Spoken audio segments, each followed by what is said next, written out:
My name is Chris Heunen. I'm the director of the Centre for Doctoral Training in Quantum Informatics. And for the next 30-40 minutes, I'm going to try and give you an overview of what this centre is about, and then we can answer all the questions that you have. So first of all, very quick overview of the main points. The Centre for Doctoral Training is a PhD program. It is run by 5 universities: University of Edinburgh, Heriot-Watt University, University College London, University of Oxford, and University of Strathclyde. So it's led by Edinburgh, and Edinburgh has by far the most number of supervisors, but it is a 5-university collaboration. It will deliver about 75 or a bit more PhD students over 5 intakes of about 15 each. The first cohort started last year, and if you're applying, you could be part of the second cohort, and after you, there'll be 3 more. It's a fully funded 4-year program, which means we will pay the fees for you, and you'll be given a stipend that you can use to find accommodation and live off of. And it's a 4-year program. In year 1, all the students will be at the University of Edinburgh. You'll sit some taught courses and some specifically developed training program just for the CDT, and we'll get a bit more into this program a bit later on. Then towards the end of year 1, you'll be matched with a project to work on for the rest of your research phase of the PhD and a supervisory team to do that. And you might go out to one of the other 4 universities. And then years 2, 3, 4, you'll be working on your PhD research proper. That could be supervised by one of over 70 academic experts that we have in the supervisory pool. Many of them are experts in quantum informatics proper, but there are some people that we'll call domain experts. I'll get into this a bit later, but for example, if you're interested in, let's say, quantum machine learning, they might have a supervisor that knows about quantum computing and a supervisor that knows about machine learning. Other than the academics, we also work with over 30 industry partners. Again, we'll get into this a bit later, but they contribute everything from full-on sponsorship of a studentship to access to their hardware, their software, and some licensing, to co-supervision by a staff member from the industry partner, or things like internships and placements.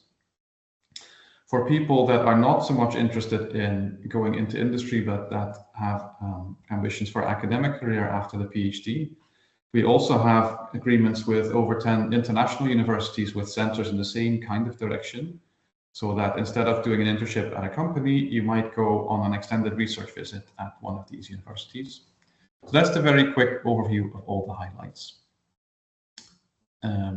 Next slide. So it's called a Centre for Doctoral Training in Quantum Informatics, and I realize not everybody knows what we may mean with quantum informatics. So that's why I put this on this slide. The vision of the whole centre is that it takes years to develop and end-to-end solutions, going all the way from an end user has some problem that they want solved that current computing doesn't cut it for some reason, and they're wondering whether quantum solutions might be better or not, to all the way to converting this to algorithms, to programming languages, to compilers, physics, all the way down to hardware. This takes years, and it takes skills outside of the traditional quantum engineering and physics that many quantum centers and quantum master's programs are aimed at. So our goal is to make quantum technology not just exist, but also interoperable and impactful. By interoperable, I mean it should work together with existing IT infrastructure, including high-performance computing, and impactful in the sense that it shouldn't just be people in an ivory tower building things that are cool. They are cool, but nevertheless, it's even more cool if they have some impact on society outside of the ivory tower. And for that, we'll need an interaction of 3 things. First of all, the quantum hardware. If you don't have machines to run it on, then it's useless. Second, quantum software. If you don't have interesting things to run on the machines, then it's useless.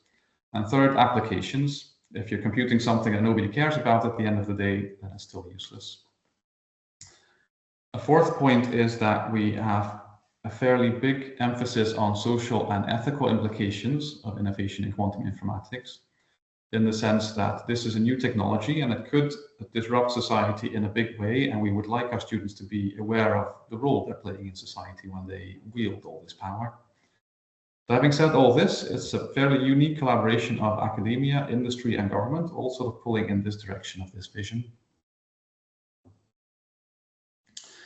So this is the team that will help you through the PhD that runs the CDT. I've just put some friendly faces on the slide so that you know this is not some faceless institution, but it's really run by people that care about you. So the top left, you'll see me. I direct the day-to-day operations. I have a co-director who is Professor Ben Limekooler from Maths. And you'll see that various people from all the 5 universities that all have various jobs. So for example, Viv from Strathclyde is our cohort director. She will make sure that as a cohort of 15 students, you are helping each other out and feel like a group going through this together. Professor Erica Anderson from Heriot-Watt is the Director of Training. She takes care of what the curriculum looks like and that everything is fine-tuned. Alex Kissinger from Oxford is Director of Communications. Mark Parsons is a Director of Industry Relations. He works at EPCC. I'll get to that in the next slide, but it's a part of Edinburgh. Then from University College London, there's Professor Andrew Green, and from Edinburgh Physics, there is Professor Del Debbio. They work mostly on recruitment. We have a specific lead for equality, diversity, and inclusion, who is Professor Majid Safari. I'll come to talk a bit about NQCC in a minute, but our liaison for that is Professor Alam Kashefi, who also is the Chief Scientist for NQCC. With me today in this session is Gerrit de Bruin, who is the Centre Manager. He does all the day-to-day everything. He knows everything about finances and course enrollment and that sort of thing. If you have any questions about that, he can help you with that. And finally, there's Craig Skeldon, the Head of Business and Operations, I think is his official title. He deals with everything to do with industry partners. So people going on internship, for example, and all the intellectual property and contract law that goes with it. So you'll be in good hands. As I was saying, it's a UK-wide centre across 5 universities.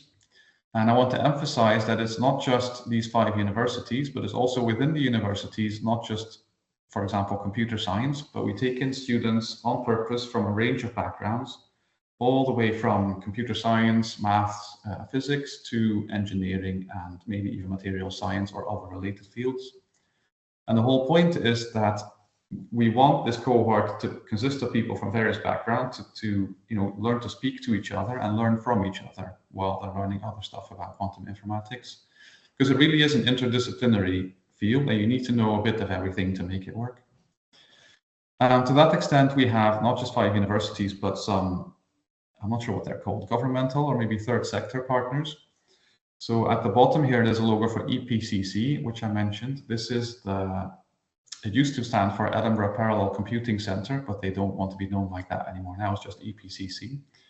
This is a part of the University of Edinburgh, and they host all the supercomputer people, basically. They also host the national supercomputer called Archer 2, and they will be hosting the next national supercomputer, which is, I don't think it has a title yet, but it's exascale. Then at the University of Edinburgh, we run something called the Quantum Software Lab, which is about 60, 70 staff members, which is the largest group in the UK working specifically on software, so quantum software for quantum computers. And it's the official software branch of the UK National Quantum Computing Centre. This is the picture in the bottom right. This is a building on a campus in Oxfordshire, where this is where the NQCC, National Quantum Computing Centre, is based. Students will be spending some time there, and they host 7 testbeds, which is the UK's sovereign quantum capability, I suppose. They have 7 different types of quantum computers there.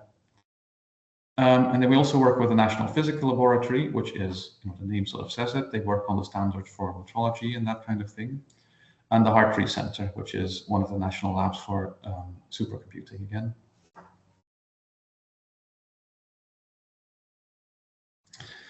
As I was saying, it's an interdisciplinary discipline. You still might not have a good idea of what quantum informatics really is. You've seen sort of some of the ingredients that go into it, but let me try and define it by saying that we've split it up into these three pillars that you see here: quantum services architecture, quantum application analysis, and scalable quantum software. And what kind of things should you be thinking about? These are fancy terms, but what kind of questions might you be answering in your PhD project? So there are some bullet points on the right. So for example, the top 3 bullet points go with quantum services architecture. So for example, how do we make a quantum computer work together with existing high performance classical computers? If I have, maybe 10 little quantum computers and 5 high performance computers, how do I distribute everything so that together they solve the problem?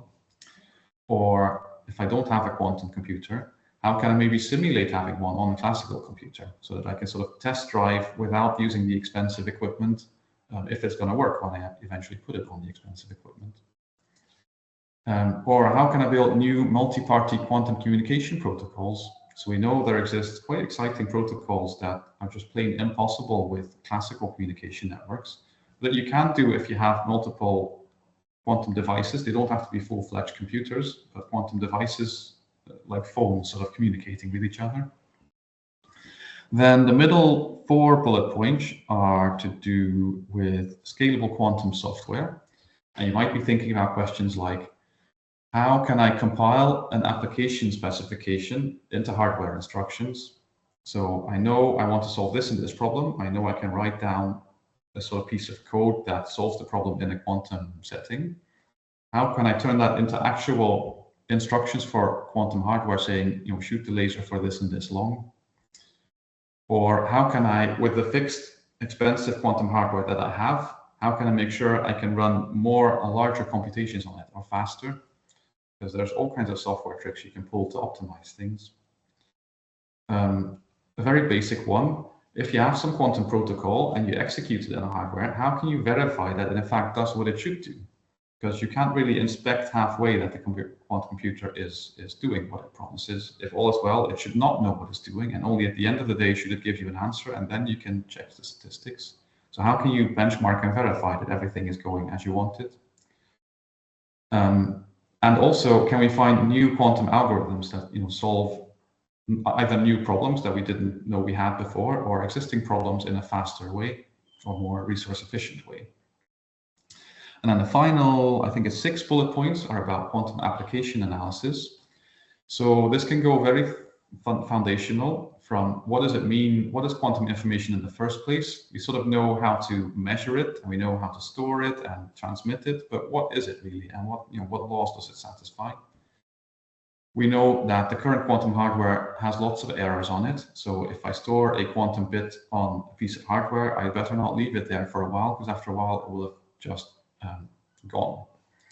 So how can we quantify how good hardware is, and how can we get around working with these kinds of errors? Can we mitigate or even error correct, circumvent this kind of noise in the software that's going to run on the noisy hardware? And what are the relations to machine learning and probabilistic algorithms? Because you may know that quantum theory is fundamentally a probabilistic theory, and there's quite some overlap between probabilistic algorithms and quantum algorithms sometimes.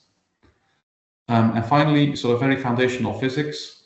What is the relation between quantum information flow and, for example, space-time entanglement? So this is the kind of topics that we think fall under quantum informatics, and that's sort of what the PhD projects are about. So as I was saying, the first cohort started last year. Before that, we had a cohort 0 that was sort of a test batch of guinea pigs that are also very happy. But cohort 1 is in the picture here, and they started last September, and they are great. They come from a diverse number of backgrounds, as I was saying. About 30% come from computer science, about 30% from physics, about 20% from maths, and about 20% from engineering. And there's also a diversity in personal characteristics. As you can see here, there's about 25% women, 25% non-white people, and 25% non-British people or international people. And the idea of going through this program with a cohort is not just that you have people around you to talk to. It's very different from a standard individual PhD in that sense, where you work with a supervisor and maybe their group. But in some sense, you're alone, depending on the environment you're in. You might be a bit isolated. So in this cohort, there's always people to talk to that are in the exact same boat. They have, well, not maybe the exact same problems, but they know the kind of problems you are dealing with, and you can help each other and you can learn from each other. But also you will graduate together and enter sort of the quantum workforce that will build the quantum economy further out than it already is. And you will graduate as a cohort with a sort of network built in. That's the idea.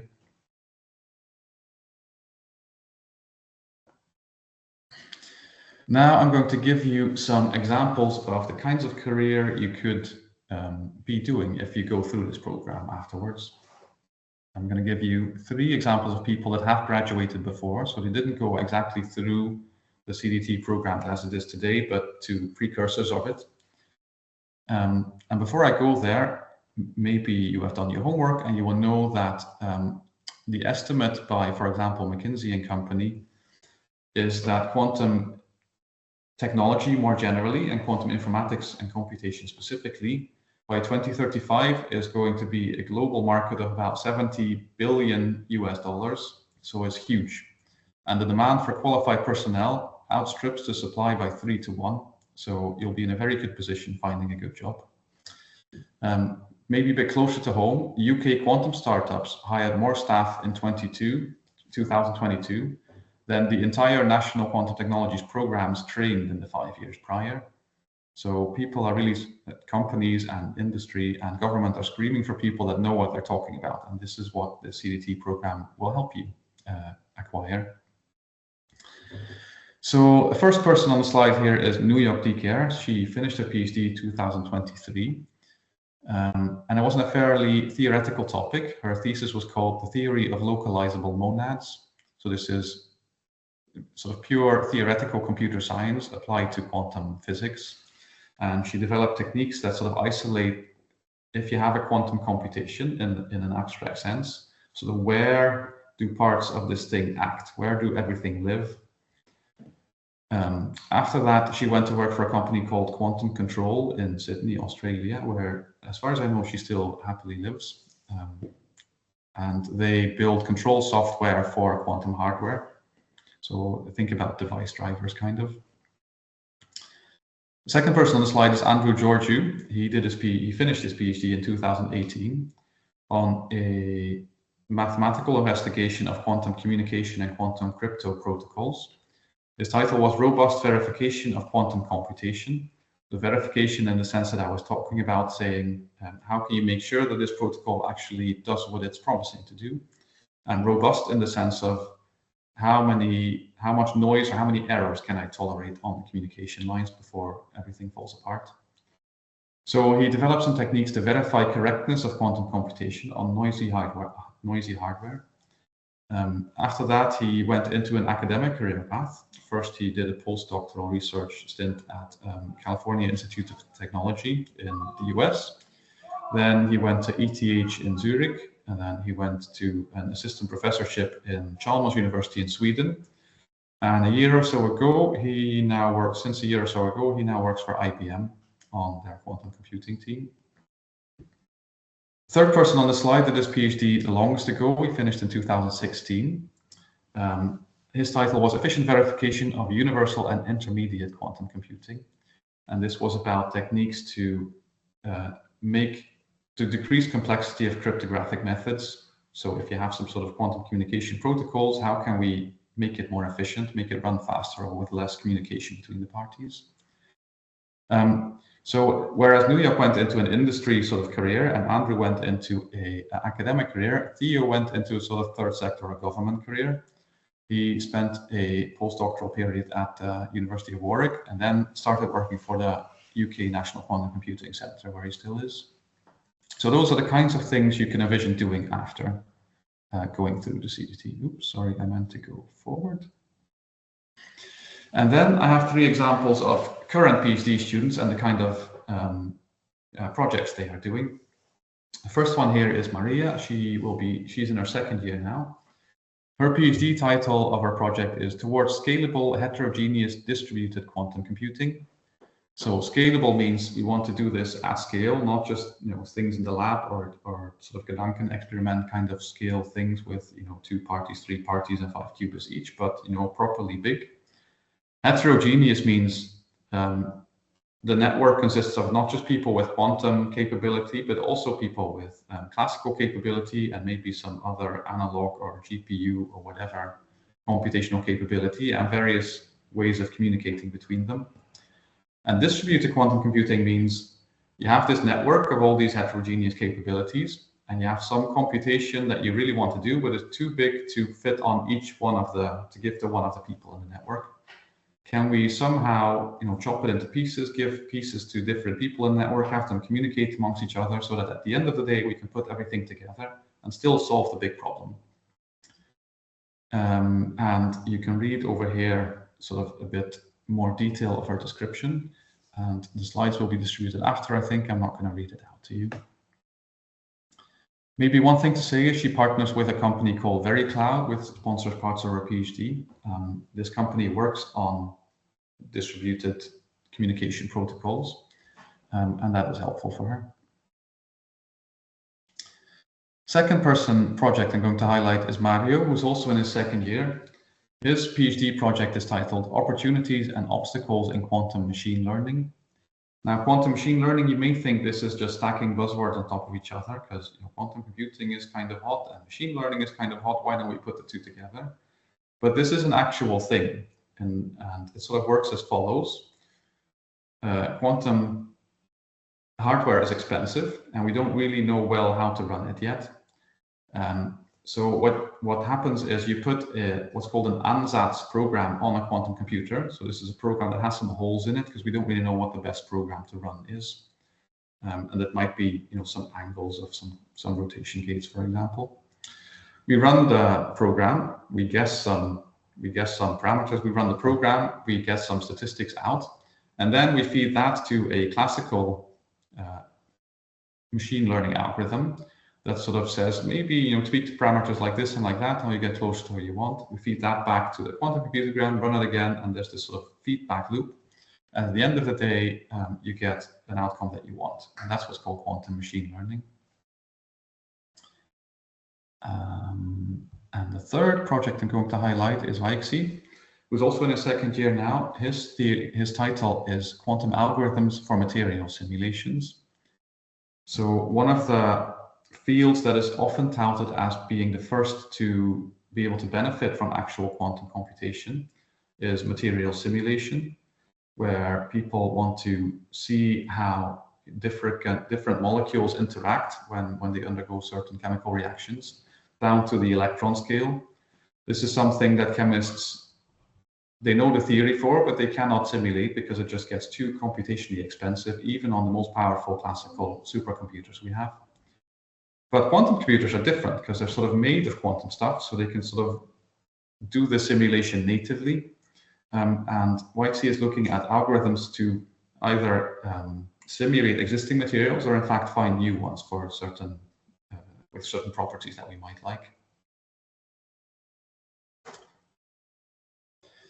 All right, so that were some examples. Now let me talk a bit about the program. What does it look like? So as I was saying, there's a split between year 1 and years 2 to 4. In year 1, when all the students are together in Edinburgh, you sit some taught courses. You have to get 180 credits, and it's an accredited course. There's a part-time option where you just sit some of the courses in year 1 and some in year 2, so you sort of do them over 2 years. So in term 1, from September to December, there's a course called Introduction to Quantum Computing. This tells you all the basics you might want to know about quantum computing, including some advanced stuff like programming models for them, error correction, and some measurement-based quantum computing. There's a course called Quantum Informatics Practical Orientation. This is specific to the CDT. It helps you do things like, how do I communicate well with my supervisor or other people? How do I write a paper? How do I talk about my research? How do I do my time management? And that sort of thing. But one specifically interesting part of it is a residency at the National Quantum Computing Centre. So for 4 weeks in February this year, next year it might be different. Week 1, people will stay in Edinburgh and prepare for the next week, but go through some accreditations and setting up hardware and reading about how to access things. Then for 2 weeks, you will go to Oxfordshire to the NQCC campus and be on site there for 2 weeks, where they will teach you about how to work with the quantum hardware that they have and how to access it, and actually do a little project on it in a little group. And then for the 4th week, you will come back to Edinburgh. They will supervise you remotely, and you will finish up the project. So that's quite exciting, that you can actually go and work with actual quantum hardware. Plus, they will teach you about what's called responsible research and innovation, because their mission is more, regulatory. They're a sort of government body. So that's the course Quantum Informatics Practical Orientation.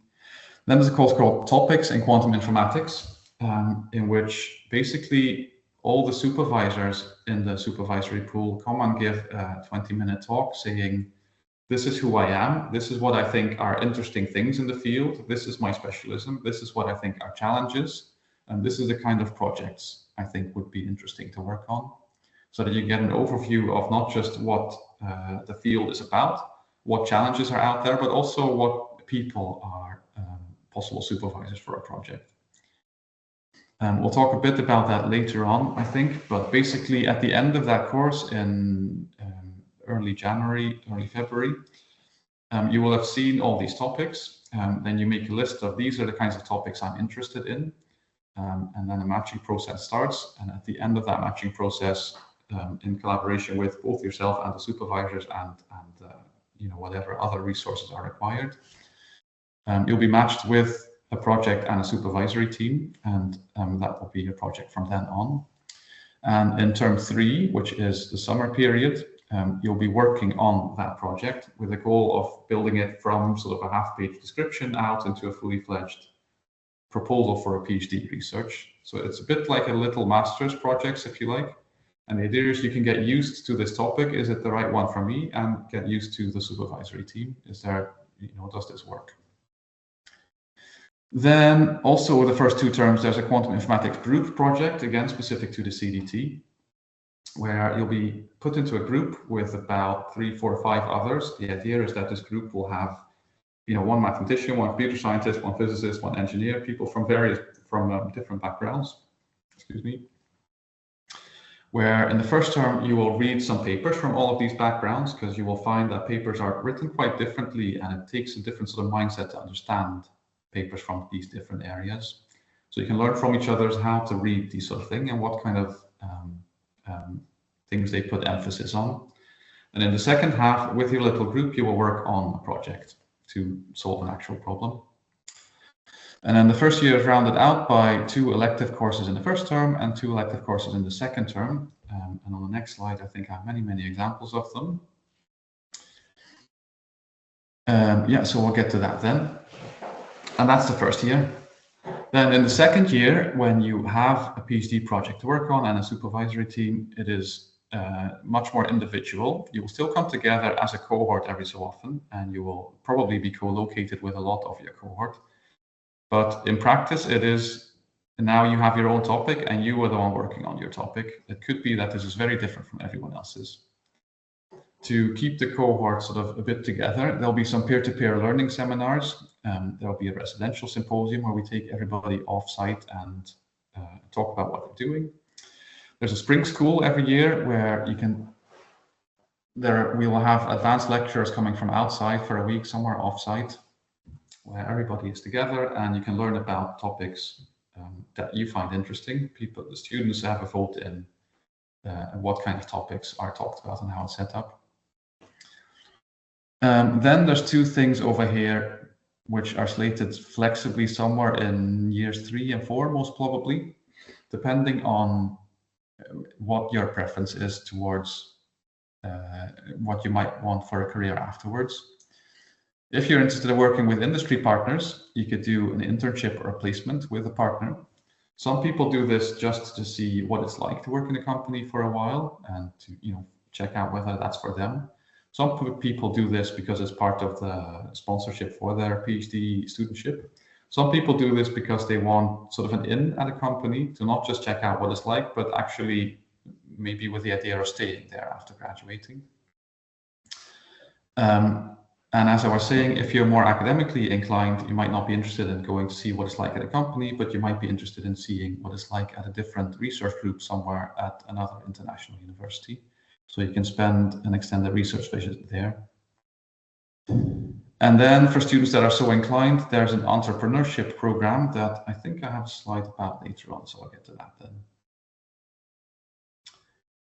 then. Oops, I see I skipped a bit. So this is the core courses in year one that I was just telling you about, and here are some friendly faces of everybody that is doing these, that is organizing these courses. So I think we covered everything that is on here. So I'm just going to go ahead.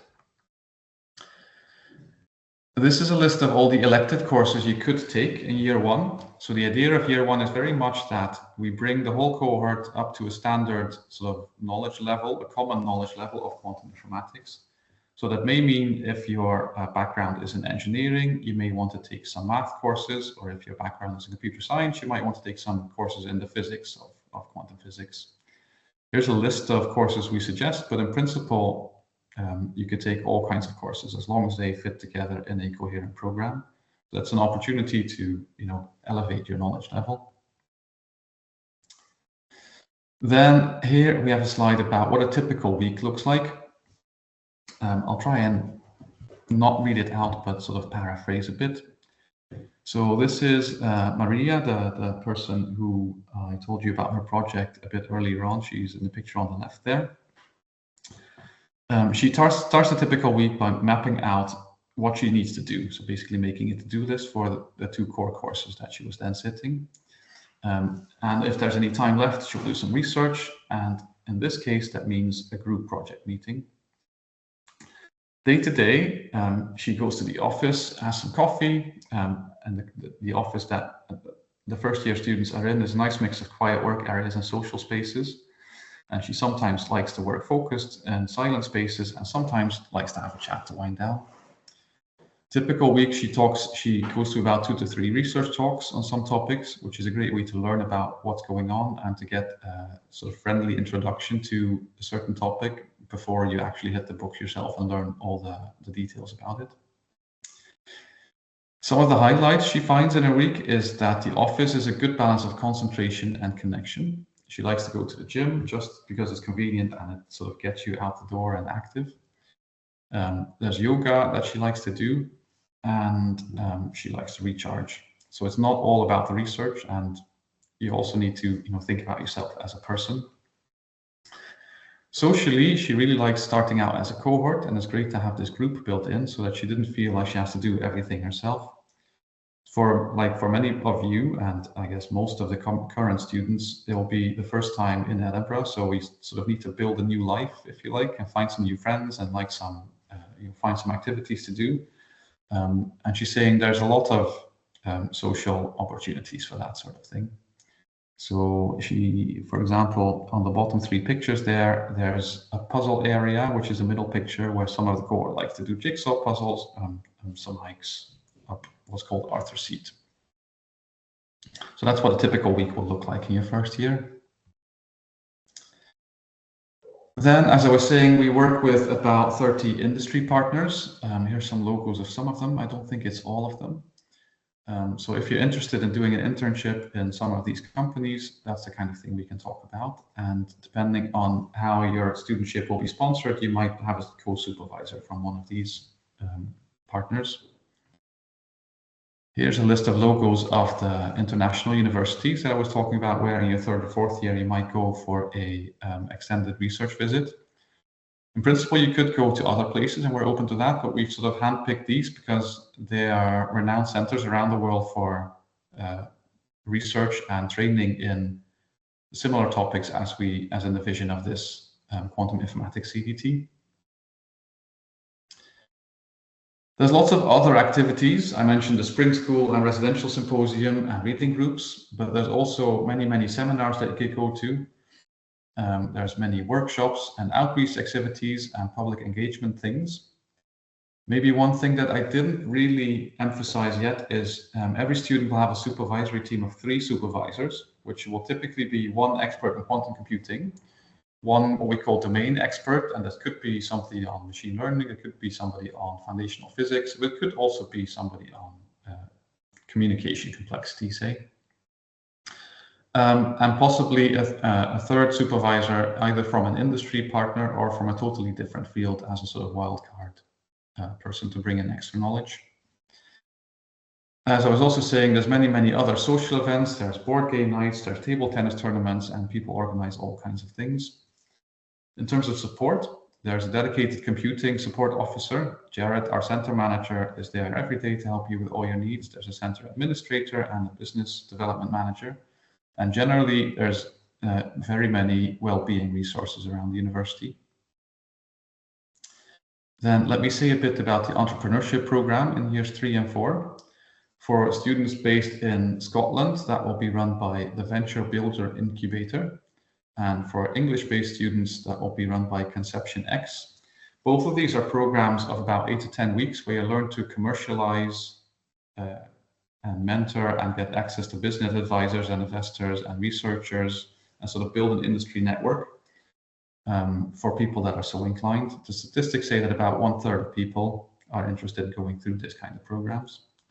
So just for some numbers, Venture Builder has accelerated about 280 tech ventures so far, and in 2022, 150 founding teams raised about £30 million.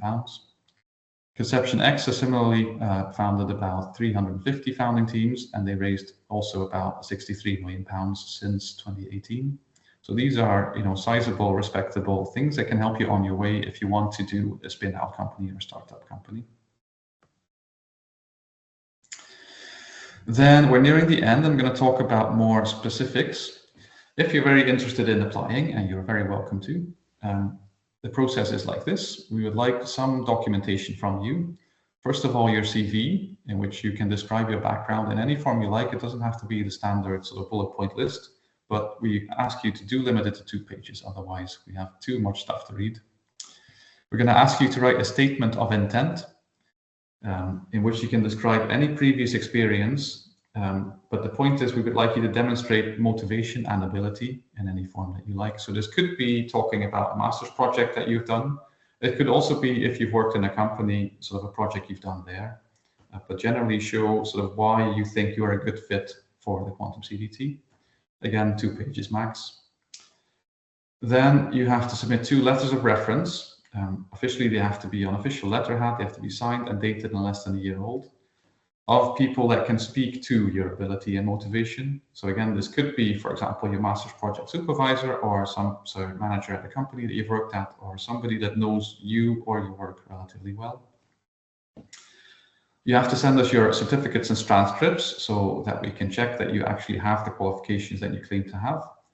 They have to be translated into English, and there has to be an English language certificate, so you have to take a test for that. At the point of application, it doesn't have to be finished yet, but we cannot issue offers without that being finished.